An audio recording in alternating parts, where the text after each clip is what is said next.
अस्सलामुअलैकुम। Hope you are all doing well. हमने block 2 की ओस्ट पे स्टार्ट की थी, जिसमें आज हम पर्ल्स की ओस्ट भी करेंगे। तो पर्ल्स में जो सबसे पहला एलो है उसमें है रिस्पेक्ट फॉर ह्यूमन बॉडी या रिमेन्स, यानी कि जो कि ह्यूमन बॉडी ये कैडेवर आपके कॉलेज में आती है, जिसके ऊपर आप डायसेक्शन परफॉर्म करते हैं, अगर किसी ने की हो तो उसकी रिस्पेक्ट के बारे में कोई सिनेरियो आ सकता है और आपने उसमें आंसर देना होगा कि आप इस पर्टिकुलर सिचुएशन को कैसे हैंडल करेंगे। इस बार मैंने हर एलो में 3 सिनेरियो लिखे हैं जो कि सोल्व हैं और 3 ऐसे सिनेरियो लिखे हैं जो अनसोल्व हैं। हो सकता है कि इसके अंदर से कोई सिनेरियो आ जाए, हो सकता है कि कोई भी ना आए, लेकिन आपको एक जनरल आइडिया हो जाएगा वीडियो देखने से और नोट्स को पढ़ने से कि किस तरह के सिनेरियोस आ सकते हैं। तो सबसे पहला सिनेरियो है student is laughing while handling a cadaver in anatomy lab. तो अब इस सिचुएशन में आप क्या करेंगे? सबसे पहले मेंटेन अ काम, सीरियस एंड प्रोफेशनल एटीट्यूड। ये नहीं करना कि आप उसके साथ मिलकर हंसने लग जाएं या आप बहुत ज्यादा गुस्सा करने लग जाएं या लड़ाई कर लें। ऐसा नहीं करना, कुछ भी पोलाइटली स्टॉप करना है स्टूडेंट को और डिस्करेज करना है, उसको बताना है कि ये गलत है, ऐसा नहीं करना चाहिए, रिस्पेक्ट करनी चाहिए। इस बात पे एम्फसाइज करना है कि जो कैडेवर है, जो डेड बॉडी है, वो एक डोनेटेड ह्यूमन बॉडी है, उन्होंने डोनेट की है ह्यूमन बॉडी और इसकी रिस्पेक्ट करना हमारे लिए जरूरी है।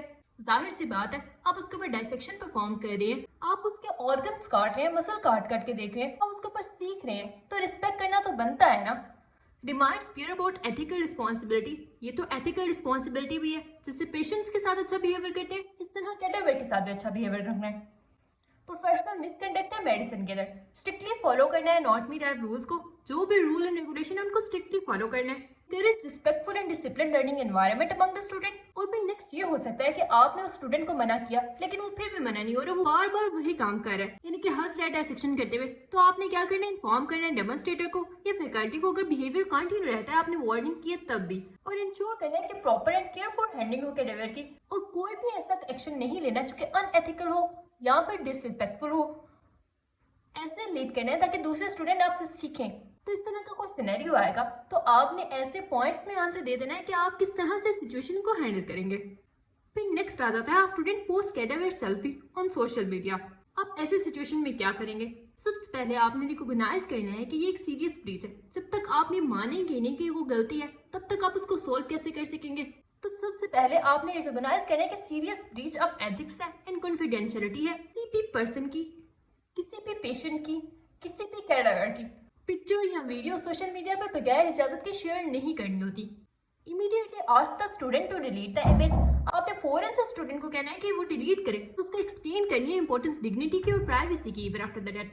बेशक वो डेड बॉडी है, लेकिन रिस्पेक्ट तो डिजर्व करती है ना। अब फर्स्ट ईयर का स्टूडेंट हो सकता है उसको आइडिया ना हो या उसने सोचा ना हो ऐसा, आपने उसको बताना है। लेकिन अगर फिर भी उसका सेम बिहेवियर रहता है तो आपने इन्फॉर्म करना है फैकल्टी को या कंसर्न अथॉरिटी को, इंस्टीट्यूशन रूल्स को फॉलो करने हैं, सेम वही बातें, और अवॉइड करनी है miss use of the social media. ऐसे नहीं कि सारा कुछ सोशल मीडिया पर डाल दें, कुछ चीज़ें होती हैं जिनकी प्राइवेसी रखनी पड़ती है, जैसे कि पेशेंट की इंफॉर्मेशन वगैरह, कैडेवर की पिक्चर वगैरह, इनकी प्राइवेसी रखनी पड़ती है। अवॉइड करनी है कोई भी फोटोग्राफी, डायसेक्शन हॉल के अंदर कोई फोटोग्राफी हो भी ना, और अगर हो भी रही है, आपने वीडियो बना भी लिए, तो आप सिर्फ उसको अपने तक रखेंगे। तो ऐसा कोई सिनेरियो आएगा तो आप ये पॉइंट बता सकते हैं। फिर नेक्स्ट सिनेरियो है student miss handle the organ during dissection. Dissection perform कर रहे हैं और वो उसके मिस हैंडलिंग कर रहे हैं, जगह जगह से कट लगा रहे हैं, किसी भी तरह से उसको मिस हैंडल कर रहे हैं ऑर्गन्स को, तो आप क्या करेंगे? सबसे पहले आप खुद ऑर्गन और टिश्यूज को हैंडल करेंगे रिस्पेक्ट के साथ। आप खुद अगर डिसरिस्पेक्ट कर रहे होंगे तो अगला बंदे को कैसे मना करेंगे? तो आपने खुद पहले हैंडल करना है ऑर्गन्स और टिश्यूज को रिस्पेक्ट के साथ। Follow standard dissection techniques. अगर आपको डायसेक्शन करना नहीं आता, आपको टेक्निक नहीं पता, तो आप नहीं करेंगे। आपको सही टेक्निक पता होगी तभी आप डायसेक्शन करेंगे। पोलाइटली करेक्ट करना है स्टूडेंट को। Maintain seriousness and focused during the practical session. बात पे हंसना नहीं, जिसे हमने पहले सिनेरियो में देखा। अवॉइड केयरलेस और rough handling of the body structures. Ensure proper placement and arrangement of dissection part. आप जो डायसेक्शन कर रहे हैं उसकी प्रॉपर प्लेसमेंट होनी चाहिए। स्टेप वाइज डायसेक्शन प्रोटोकॉल को फॉलो करें। Importance of ethics. एथिक्स हर जगह जरूरी है। क्लीन और ऑर्गेनाइज वर्किंग एनवायरनमेंट रखें। इस तरह से आपने कुछ पॉइंट्स बता देने हैं। ये भी सिनेरियो आ सकता है student refuse dissection due to cultural beliefs. अब वो ये बिलीव करता है कि डायसेक्शन नहीं करनी चाहिए। अब आप इस केसेस में क्या करेंगे? ये सिनेरियो आ सकता है आपके पास cadaver left uncover after the class. Idea तो ये होता है ना कि कैडेवर को प्रॉपर्ली कवर करते हैं, मॉर्चरी में रखते हैं, तो आप ऐसे सिचुएशन में क्या करेंगे? फिर उसके बाद नेक्स्ट एलो है वर्च्यूज ऑफ मेडिकल प्रोफेशन। अब इसमें क्या क्या सिनेरियोस आ सकते हैं? Patient is shouting during the history taking, आप हिस्ट्री ले रहे हैं और पेशेंट चिल्लाना शुरू हो गया, तो आप ऐसे सिचुएशन में क्या करेंगे? सबसे पहले आपने काम रहना है, कंपोज रहना है, आपने खुद भी चिल्लाना शुरू नहीं कर देना या जोर जोर से बोलना शुरू नहीं कर देना, और फौरन से रिएक्ट भी नहीं करना, गुस्सा भी नहीं करना, पेशेंस रखना है। Although the patient to express the concern fully, हो सकता है कि वो बहुत ज्यादा परेशान हो, उसको एक्टिवली लिसन करना है, ऐसे उसको फील नहीं कराना कि आप उसकी बात को सुन नहीं रहे, रिस्पेक्टफुल रहना है, पोलाइट टोन रखनी है, एम्पैथी शो करनी है क्योंकि पेशेंट स्ट्रेस में है, कोई आर्गुमेंट नहीं करना और डिफेंसिव रिस्पॉन्स नहीं करना। आपने कोशिश करनी है कि जितनी जल्दी हो सके डीएस्केलेट हो जाए सिचुएशन हैंडल हो जाए, और प्रोफेशनल डिग्निटी रखनी है। ये नहीं करना कि आप भी पेशेंट की तरह पेशेंट के जैसा बिहेवियर करने लग जाए, ऐसा नहीं करना। और उसको कंसल्ट करना कंटिन्यू रखना है, ये नहीं कि अब आप उसको हॉस्पिटल से बाहर निकाल दें, ऐसा कुछ नहीं करना। फिर नेक्स्ट सिनेरियो आ सकता है, you made mistake in recording the vitals. आप वाइटल्स ले रहे थे यानी कि बीपी टेम्परेचर वगैरह चेक कर रहे थे, आपने उसके अंदर कोई मिस्टेक कर दी, तो आप क्या करेंगे? सबसे पहले एक्सेप्ट द मिस्टेक। ऐसे नहीं करना कि आप उस गलती को छुपाने लग जाएं कि नहीं इतना ही आया था, ब्लड प्रेशर या जो भी हुआ था। आपने एक्सेप्ट करना है कि आपकी गलती, आपने गलत वाइटल दिए थे, इमीडिएटली करेक्ट करना है रिकॉर्डेड वैल्यू को। जैसे कि आपने ब्लड प्रेशर लिया, अगर आपको नहीं पता चला, आपने गलत वैल्यू बता दी, तो आपने दोबारा से ब्लड प्रेशर लेना है और सही वैल्यू बतानी है। इन्फॉर्म करना है कंसर्न सीनियर सुपरवाइजर को अगर कोई मेजर गलती है तो। Ensure patient safety is not compromise. अब कुछ ऐसी सिचुएशंस होती हैं जिसके अंदर पेशेंट सेफ्टी कॉम्प्रोमाइज हो सकती है, जैसे कि जब ब्लड लगाते हैं किसी पर्सन को, अगर किसी को कोई गलत ब्लड ग्रुप लग जाए तो फौरन से रिएक्शन हो सकता है, तो आपने फौरन से सीनियर या सुपरवाइजर को इन्फॉर्म करना है ताकि पेशेंट की सेफ्टी रहे। आपका जो मेजर रोल है वो ये है कि आपने पेशेंट सेफ्टी के ऊपर फोकस करना है, अपनी गलतियों से सीखना है और दोबारा वो मिस्टेक रिपीट नहीं करनी। इंटीग्रिटी मेंटेन रखनी है, अकाउंटेबिलिटी मेंटेन रखनी है, रेकमेंड करना है इन्फॉर्मेशन को, रिफ्लेक्ट करना है। जैसे कि लास्ट उसमें रिफ्लेक्टिव साइकिल देखा था कि आपसे कैसे मिस्टेक हुई और आप नेक्स्ट टाइम अगर मिस्टेक होगी तो आप क्या करेंगे, इसी तरह प्रॉपर प्रोसीजर फॉलो करने हैं। तो अगर ऐसा कोई सिनेरियो आएगा तो आप ये पॉइंट्स बता सकते हैं। फिर नेक्स्ट इसमें सिनेरियो आ सकता है कि आपको कोई कोलीग है, उसको कोई टास्क मिला हुआ था, जैसे कि कोई प्रेजेंटेशन मिली हुई थी या कोई असाइनमेंट मिली हुई थी, लेकिन वो उससे स्ट्रगल कर रहे, उससे हो नहीं पा रही, तो आप ऐसे सिचुएशन में क्या करेंगे? आप सबसे पहले उसको ऑफर करेंगे हेल्प की, पोलाइट और स्पोर्टिव मैनर में। ये नहीं कि उसको जज करने लग जाए कि तुमसे तो हो ही रहा, लो मैं कर देता हूँ, ऐसे नहीं करना। आपने उसकी हेल्प करनी है। डेमोन्स्ट्रेट करना है टीम वर्क। जैसे कि आपकी एक टीम है और आपको प्रेजेंटेशन मिली है, तो आपने ऐसे नहीं करना कि एक पर्सन के ऊपर ज्यादा बोझ डाल दें, ज्यादा काम दे दें। आपने सब काम को इक्वली डिवाइड करना है, हर पर्सन की एबिलिटी के हिसाब से। जैसे कि अगर किसी पर्सन की कोई मजबूरी है, वो ज्यादा काम नहीं कर सकता, तो आपने ऐसे नहीं करना कि हर काम इक्वली डिवाइड करना है तो वो काम वही करेगा, कोई और टीम मेंबर भी वो काम कर सकता है। उनको गाइड करना है स्टेप बाय स्टेप, इंकरेज और मोटिवेट करना है to improve their performance. Criticize नहीं करना, डिस्करेज नहीं करना कि तुमने तो बहुत थोड़ा काम किया, ये है वो, ऐसा कुछ नहीं करना। अगर कोई ऐसी चीज है जो उसको नहीं पता तो आपने अपना नॉलेज शेयर करना है, आपको पता है तो प्रमोट करना है positive and collaborative learning environment. उसको जज किए बगैर आपने उसको सिखा देनी है वो चीज। Build strong professional relationship with the peers. Ensure task completion without compromising the quality. Quality अच्छी होनी चाहिए और टास्क भी कंप्लीट होना चाहिए। तो अगर ऐसा कोई आपके पास सिनेरियो आता है तो आप इन पॉइंट्स में आंसर दे सकते हैं। फिर इस एलओ में आपके पास इस तरह के भी सिनेरियो आ सकते हैं कि कोई पेशेंट डॉक्टर के पास आया और डॉक्टर उसको इग्नोर कर रहा है। ऐसे सिचुएशन में आप क्या करेंगे? या आप डॉक्टर हैं, आपने गलती से किसी पेशेंट को इग्नोर कर दिया, तो ऐसे सिचुएशन में आप कैसे लर्न करेंगे अपने बिहेवियर से? Student lawyers about the task, उसने काम कंप्लीट नहीं किया था लेकिन वो बोल रहा है कि मैंने कंप्लीट कर दिया, या कोई भी ऐसी सिचुएशन आ सकती है, तो उस केस में आप क्या करेंगे? Doctor show arrogance to juniors. ऐसे सिचुएशन में क्या करना चाहिए? इस तरह के आपके पास सिनेरियोस आ सकते हैं। नेक्स्ट एलो है रिटन एंड इलेक्ट्रॉनिक कम्युनिकेशन। इसमें आपके पास सिनेरियो आ सकता है writing email to professor for leave. अब आपको लिखने के लिए तो नहीं आएगी, अगर ऐसा कुछ होगा तो आपसे पूछेंगे कि आप कैसे ईमेल लिखेंगे किसी प्रोफेसर को लीव के लिए। तो जो सब्जेक्ट की लाइन होती है ईमेल पे, क्लियर और फॉर्मल रखनी है।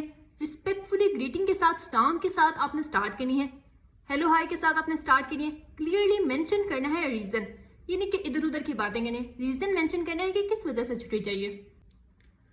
फॉर्मल लैंग्वेज मेंटेन रखनी है, ऐसे नहीं जैसे कि आप दोस्तों को मैसेज करते हैं वैसे भी टोन नहीं रखनी।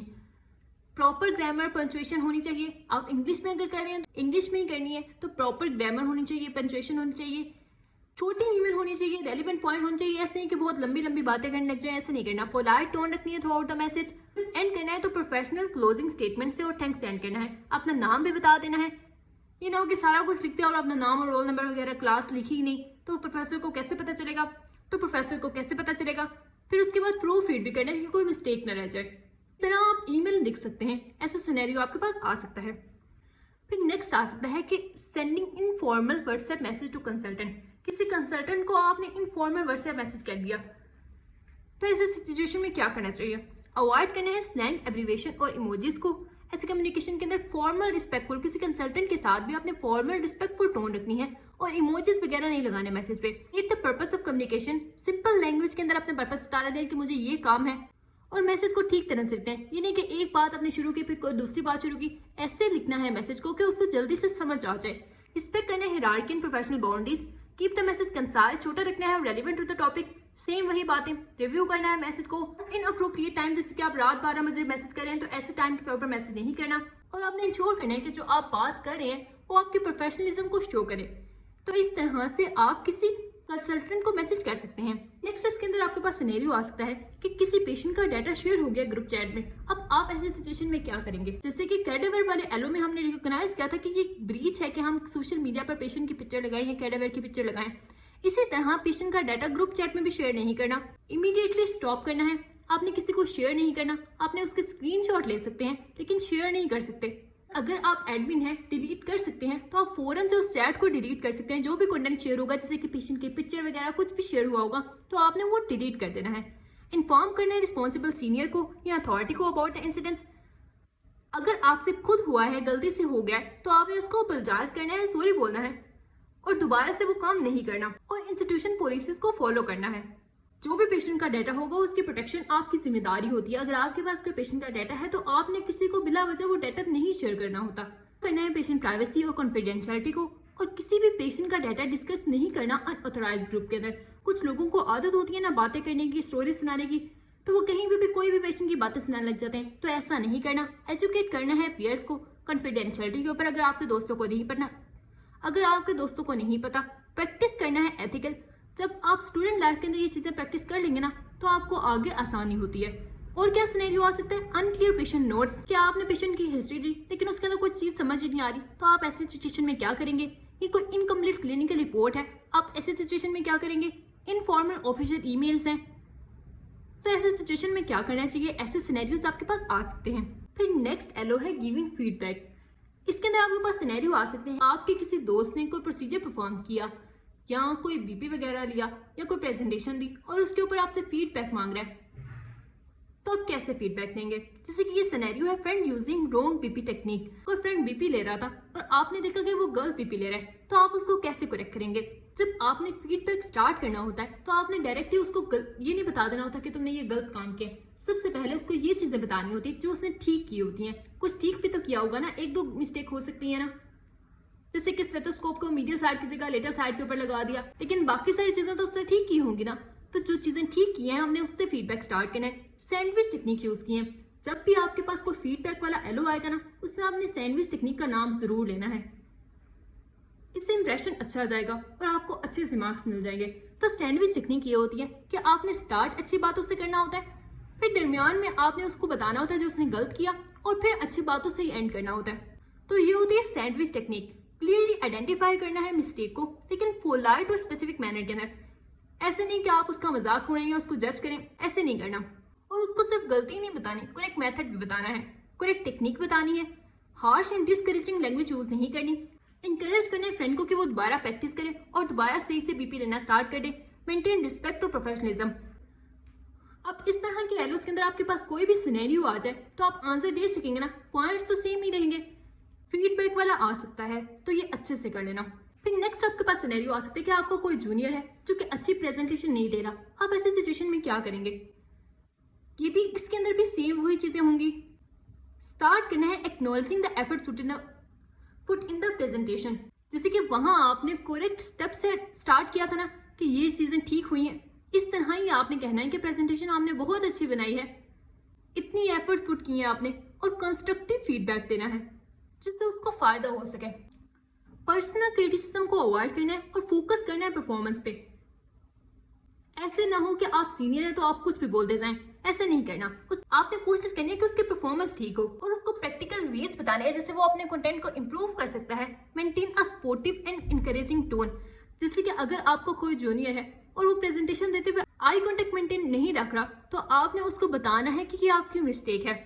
एग्जाम्पल्स देनी है तो क्लैरिफाई योर सिचुएशन, और उसको इनकरेज करना है कि अगर उसके साथ और कोई भी मसला है, जैसे कि प्रेजेंटेशन देते हुए कोई मसला हो सकता है, तो आपने उसको इनकरेज करना है कि वो आपसे क्वेश्चन पूछे, उसको मोटिवेट करना है कि वो नेक्स्ट टाइम अच्छा परफॉर्म कर लेगा।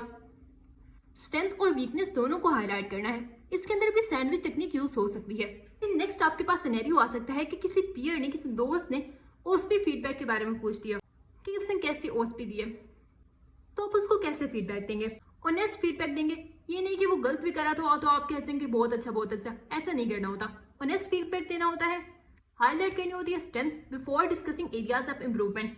जो जो उसने अच्छी चीज़ें की हैं पहले वो बतानी है, और जो फिर आइडेंटिफाई करना है, जो भी मिस्टेक्स होंगी उनको सेम वही अवॉइड करना है। Weak and general comments, positive encouraging tone रखनी है। हेल्प और गाइडेंस, अगर उसको किसी चीज़ की ज़रूरत है, अगर कुछ उसने अच्छा नहीं किया और आपको वो अच्छे से आता है, आपने उसको सिखा देना है। इंकरेज करनी है कंटिन्यूस प्रैक्टिस, प्रमोट करनी है ग्रोथ ओरिएंटेड माइंडसेट। ये सारे फीडबैक वाले तकरीबन पॉइंट सेम ही है। फिर इसमें सिनेरियो आ सकता है स्टूडेंट एक नेगेटिव रिएक्ट टू फीडबैक। आपने किसी स्टूडेंट को फीडबैक दिया और उसने नेगेटिव रिएक्ट किया आपके साथ, आपके साथ लड़ने लग गया कि नहीं ऐसा तो नहीं था, ऐसे मैंने ठीक किया है या कुछ भी। तो आप ऐसे सिचुएशन में क्या करेंगे? Feedback given publicly. अब जो फीडबैक होते हैं ना, वो पब्लिकली नहीं देने होते, सबके सामने नहीं बताना होता। तो ऐसे सिचुएशन में क्या करेंगे? Weak feedback without examples. ऐसा फीडबैक दिए जिसकी समझ नहीं आ रही कि ये अब कंस्ट्रक्टिव फीडबैक है, डिस्ट्रक्टिव फीडबैक है, क्या चीज़ है। एग्जाम्पल्स भी नहीं दी, कुछ भी नहीं बताया। तो ऐसे सिचुएशन में क्या करना चाहिए? नेक्स्ट एलो है रिसर्च मैन्यूस्क्रिप्ट। इसके अंदर आपके पास सिनेरियो आ सकता है कि आप कोई रिसर्च आर्टिकल लिखने हैं, तो आप क्या स्टेप्स फॉलो करेंगे? तो रिसर्च करने के लिए हम फॉलो करेंगे इमडेट फॉर्मेट। इसके वर्ड में ही है इंट्रोडक्शन, एम से मेथड्स, आर से रिसर्च एंड डी से डिस्कशंस। सबसे पहले इंट्रोडक्शन लिखेंगे और उसके बाद डिस्क्राइब करेंगे मेथड, जैसे कि स्टडी डिजाइन कौन सा है, डेटा कलेक्शन कैसी है। इंश्योर करेंगे मेथड रिप्रोड्यूसेबल हो और क्लियरली एक्सप्लेन करना है। रिजल्ट को भी ऑब्जेक्टिवली प्रेजेंट करना है, अच्छे तरीके से रिजल्ट्स प्रेजेंट करने हैं और टेबल्स और फिगर्स यूज करनी है। जब भी हम किसी चीज़ के अंदर फिगर या टेबल यूज करते हैं तो उसको समझना आसान हो जाता है। और डिस्कशंस लिखनी है जो कि एक्सप्लेन करिए आपकी सिग्निफिकेंस फाइंडिंग्स की। आपने किसी भी चीज़ के ऊपर रिसर्च की, आप उसके पॉइंट्स लिखेंगे और फिर कंपेयर करना होता है result with the previous studies, कि इससे पहले अगर कोई स्टडी हुई है उसके अंदर क्या रिजल्ट्स आए थे। मेंशन करनी है limitation of the study, conclude with की फाइंडिंग्स एंड फ्यूचर रिकमेंडेशन। आपके पास जो जो फाइंडिंग्स आई हैं आपने उसके साथ कंक्लूड करना है और फ्यूचर में आप क्या रिकमेंड कर रहे हैं। अगर किसी एरिया के अंदर बहुत ज़्यादा पर्सन्स का हाई ब्लड प्रेशर रहता है तो आप उनको क्या रिकमेंड करेंगे कि फ्लूइड इंटेक ज़्यादा करें, साल्ट इंटेक को कम करें। इस तरह से आपने रिसर्च करनी होती है। तो ये रिसर्च के पॉइंट्स आपके पास आ सकते हैं, तो आपने ऐसे ही बता देने हैं। फिर नेक्स्ट सिनेरियो आ सकता है कि किसी पर्सन ने मिक्स कर दिया रिजल्ट्स को डिस्कशंस के साथ रिसर्च करते हुए। तो ऐसे सिचुएशन में क्या करना चाहिए? तो जो रिजल्ट्स होती हैं और डिस्कशंस होती हैं उनको सेपरेट रखना होता है। डिस्कशन में तो हर पर्सन का डिफरेंट व्यू पॉइंट हो सकता है ना, तो जो रिजल्ट्स होते हैं वो सिर्फ न्यूमेरिकल डाटा होते हैं, फाइंडिंग्स होती हैं। अवॉइड करना होता है इंटरप्रेटिंग और explaining data with in the results. Results के अंदर आपने बस रिजल्ट देने होते हैं, आपने कोई भी चीज़ एक्सप्लेन नहीं करनी होती। जो सारी एक्सप्लेनेशंस वगैरह है ना वो आपने डिस्कशन वाले सेक्शन में करनी होती है। और logical flow and structure of the article को मेंटेन रखना होता है। प्रॉपर हेडिंग्स देनी होती है, standard research writing techniques use करनी होती है, क्लैरिटी रखनी होती है, स्टैंडर्ड रिसर्च गाइडलाइंस यूज करनी होती है, क्लैरिटी रखनी होती है, रीडेबिलिटी। ये ना हो कि कोई आर्टिकल पढ़ रहा हो उसे समझ ही ना आ रही हो, तो आपने ये पॉइंट्स देख लेने हैं। फिर नेक्स्ट सिनेरियो आपके पास आ सकता है कि किसी पर्सन ने असाइनमेंट को बिल्कुल कॉपी पेस्ट कर दिया, प्लेजरिज्म इन असाइनमेंट। ऐसा सिनेरियो आपके पास आ सकता है, तो आप ऐसे सिचुएशन में क्या करेंगे? सबसे पहले आपको ये पता होना चाहिए कि बिल्कुल कॉपी पेस्ट करना एक सीरियस एकेडमिक मिसकंडक्ट है। ऐसा नहीं करना होता। कॉपी नहीं करना होता, डायरेक्टली टेक्स्ट सोर्सेज से पैराफ्राइज करना होता है। अगर आप कोई इन्फॉर्मेशन कहीं से ले रहे हैं तो आपने उसको बिल्कुल कॉपी पेस्ट नहीं कर देना होता। जैसे कि चैट जीपीटी से आपने कोई इन्फॉर्मेशन ली, आप उसको पैराफ्रेज करें, अपनी वर्डिंग में लिखें। तो जो भी रेफरेंसेस हो, जहाँ से आपने कोई आर्टिकल पढ़ा हो, जहाँ से आपने कोई इन्फॉर्मेशन लिखी है, आपने उसका रेफरेंस जरूर देना होता है रिसर्च करते हुए। और ऐसे टूल्स यूज करने होते हैं जो कि डिटेक्ट कर लें कि कॉपी पेस्ट कंटेंट ना हो आपका। ऑनेस्टी, इंटीग्रिटी मेंटेन करनी होती है। जो चीज़ आपको आर्टिकल पे मिले या जो चीज़ आपकी फाइंडिंग्स हो वही आपने बतानी होती है। ये नहीं कि कुछ गलत फाइंडिंग आ रही है और आप सही करके बता रहे हैं, ऐसे नहीं करना होता। सारे सोर्सेज ऑफ इन्फॉर्मेशन को एक्नॉलेज करना होता है कि आपने कौन कौन से इन्फॉर्मेशन के सोर्सेज यूज किए, इंस्टीट्यूशन और एथिकल गाइडलाइंस फॉलो करनी होती है, ओरिजिनल कंटेंट होना चाहिए। ऐसे ना हो कि बिल्कुल कॉपी पेस्ट हो, आपने पैराफ्राइज करना होता है चीज़ों को। तो ऐसा सिनेरियो आपके पास आ सकता है। फिर आपके पास इनमें से भी कोई सिनेरियो आ सकता है जैसे कि रॉन्ग रेफरेंस स्टाइल वगैरह। तो आप ऐसे सिचुएशन में क्या करेंगे? तो इसमें भी सेम ही पॉइंट्स होंगे। आप जब नोट्स एक दफा पढ़ेंगे तो आपको जनरल आइडिया हो जाएगा, कोई भी सिनेरियो आएगा तो आप आंसर दे सकेंगे। नेक्स्ट एलो है पेशेंट ऑटोनॉमी। सिनेरियो आ सकता है कि आपने किसी पेशेंट का ट्रीटमेंट, आपने किसी पेशेंट का एब्डोमिनल एग्जामिनेशन करना था, आपने उससे इजाजत ली। कंसेंट लेते होते हैं ना कि क्या आपकी इजाजत है, मैं ये आपके ऊपर प्रोसीजर परफॉर्म करने लगा हूँ। उसने कह दिया कि नहीं है। अब आप ऐसे सिचुएशन में क्या करेंगे? सबसे पहले आपने रिएक्ट नहीं करना और जबरदस्ती भी नहीं करनी पेशेंट के साथ। रिस्पेक्ट करनी है patient autonomy and right to make decision, कि उसका डिसीजन है। अगर वो कोई ट्रीटमेंट नहीं कराना चाहता, आप जबरदस्ती नहीं करेंगे। और फिर आपने ये चेक करना है कि पेशेंट जो है वो डिसीजन मेकिंग कर सकता है। कोई छोटा बच्चा है, वो जिद भी तो कर सकता है इंजेक्शन लगाने के टाइम पे। तो आपने देख लेना है कि पेशेंट की डिसीजन मेकिंग एबिलिटी कैसी है, या कोई बहुत ही ओल्ड पर्सन वो ऐसा कर सकता है, और उसको कंप्लीट इन्फॉर्मेशन प्रोवाइड करनी है। ऐसा भी कभी कभी होता है कि अगर आधी अधूरी इन्फॉर्मेशन प्रोवाइड करें ना, तब भी पेशेंट ऐसे कहते हैं। तो कंप्लीट इन्फॉर्मेशन प्रोवाइड करनी होती है, उसको रिस्क और बेनिफिट्स बताने होते हैं कि आपको ये फायदे हो सकते हैं अगर आप ये करवाएंगे प्रोसीजर।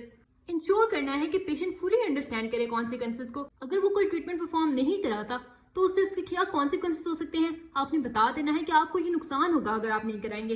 तो क्या पता इस तरह वो करा ले। और कोई प्रेशर नहीं डालना, आपने उसके साथ जबरदस्ती नहीं करनी। जैसे मैंने पहले कहा, डॉक्यूमेंट करना है रिफ्यूजल क्लियरली मेडिकल रिकॉर्ड के अंदर कि पेशेंट ने खुद कहा था। ऐसे ना हो कि आपने ट्रीटमेंट ना किया और आपके ऊपर बात आ जाए, ऐसे नहीं करना, डॉक्यूमेंट करना है। फैमिली मेंबर्स को इन्वॉल्व करना है ताकि वो उनको मना सकें, हो सकता है उनकी बात सुन ले। प्रोफेशनलिज्म और एथिक्स हर जगह ही आपने रखने होते हैं। और सब कुछ जब आप कर लें, अगर तब भी पेशेंट नहीं मान रहा, तो रिस्पेक्ट करना है फाइनल डिसीजन ऑफ पेशेंट के साथ। अगर वो ट्रीटमेंट कराना चाहता है तो भी, अगर नहीं कराना चाहता तो भी। Incomplete inform consent. आपके पास कोई ऐसा सिनेरियो आ सकता है कि जिसमें आपने या किसी और ने इनकम्प्लीट कंसेंट लिया पेशेंट को सारी चीज़ें एक्सप्लेन नहीं की। या इन्फॉर्म कंसेंट में क्या क्या चीज़ें होनी चाहिए, ऐसा सिनेरियो आपके पास आ सकता है। तो इन्फॉर्म कंसेंट में आपने फुल एक्यूरेट इन्फॉर्मेशन प्रोवाइड करनी होती है प्रोसीजर की। कोई भी चीज़ छुपानी नहीं होती। रिस्क, बेनिफिट्स, अल्टरनेटिव सब कुछ एक्सप्लेन करना होता है। सिंपल लैंग्वेज यूज़ करनी होती है ताकि पेशेंट को समझ आ जाए, ये नहीं कि मेडिकल जॉर्गन यूज़ करने लग जाए। ऐसी लैंग्वेज यूज़ करनी होती है जो उसकी नेटिव लैंग्वेज है और उसको समझ आ सके। पेशेंट को अलो करना है कि वो क्वेश्चन पूछे आपसे, ये नहीं कि आपने अपनी बात बता दी और चले गए। ऐसे नहीं करना, पेशेंट को अलो करना है को आपसे क्वेश्चन पूछे। कंफर्म करना है पेशेंट कॉम्प्रीहेंशन बिफोर प्रोसीडिंग, कि पेशेंट को समझ आ गई। आपने उनको कहना है कि जो जो मैंने आपको बताया आप एक दफ़ा मुझे बता सकते हैं कि आपको चीज़ें कितनी समझ आई हैं। इस तरह आपको आइडिया हो जाएगा कि उसको कितनी समझ आई है। इंश्योर करना है कि जो कंसेंट वो दे रहा है वो वॉलंटरीली दे रहा है, यानी कि आपके प्रेशर में आके दे रहा है। कोई भी प्रेशर नहीं देना आपने उसको। डॉक्यूमेंट करना है कंसेंट को, एथिकल और लीगल गाइडलाइन फॉलो करनी है, ये भी सेम। रिस्पेक्ट करना है patient right to decide. Patient का राइट है कि वो क्या डिसाइड करता है, वो प्रोसीजर परफॉर्म करवाना चाहता है या नहीं कराना चाहता, वो उसका राइट है। फिर नेक्स्ट सिनेरियो है family heart diagnosis from the patient. किसी पेशेंट को कैंसर था और फैमिली ने उसको बताया नहीं, ऐसे सिचुएशन में क्या होना चाहिए? तो आपने पहले ये सोचना है कि पेशेंट का राइट है कि वो पता होना चाहिए अपनी कंडीशन के बारे में, तभी तो वो अपना ख्याल रख सकेगा। तो पेशेंट का राइट है कि उसको पता होना चाहिए। Assess patient preference regarding information disclosure. अब ऐसा भी तो हो सकता है ना कि पेशेंट खुद देना चाहता हो कि मुझे कोई बताए, तो वो भी आपने देख लेना है। Encourage open and honest communication. कोई भी डिसेप्शन या विद होल्डिंग नहीं रखनी। कॉन्फिडेंशियलिटी मेंटेन रखनी है। इन्वॉल्व करना है सीनियर डॉक्टर को अगर कोई कॉम्प्लेक्स सिचुएशन बन जाती है तो। कल्चर सेंसिटिविटी बैलेंस रखनी है। साइकोलॉजिकल सपोर्ट प्रोवाइड करनी होती है पेशेंट को भी और फैमिली को भी, क्योंकि अगर कोई एंड स्टेज के ऊपर है या किसी को एंड स्टेज कैंसर है, ऐसे सिचुएशन में पेशेंट भी परेशान है, फैमिली भी परेशान है, तो आपने साइकोलॉजिकल सपोर्ट भी उनको देनी है। Ensure ethical decision making, follow professional guidelines. ये हो गया family heart diagnosis from the patient. इस तरह का अगर कोई सिनेरियो आएगा तो आप इस तरह पॉइंट पे आंसर दे सकते हैं।